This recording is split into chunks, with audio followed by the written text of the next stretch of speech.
आपल्याला काही क्युरी वगैरे असेल तर तुम्ही आम्हाला प्रश्न विचारू शकता।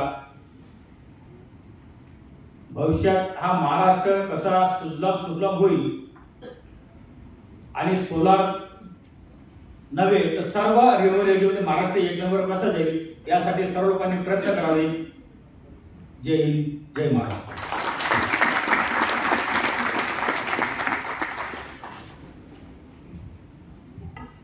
सौर ऊर्जेमुळे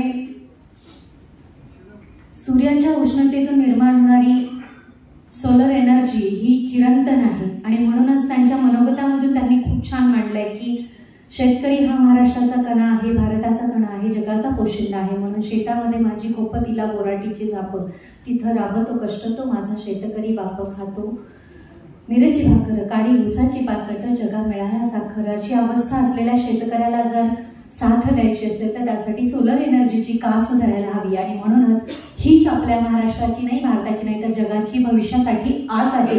कारण याच्यामधूनच तगणार आपला सगळ्यांचा श्वास आहे हे त्यांनी त्यांच्या मनोगतातून मांडले। एकदा जोरदार टाळ्यांचा कडकडाट आपल्या महाव्यवस्थापकांसाठी नोंदवले।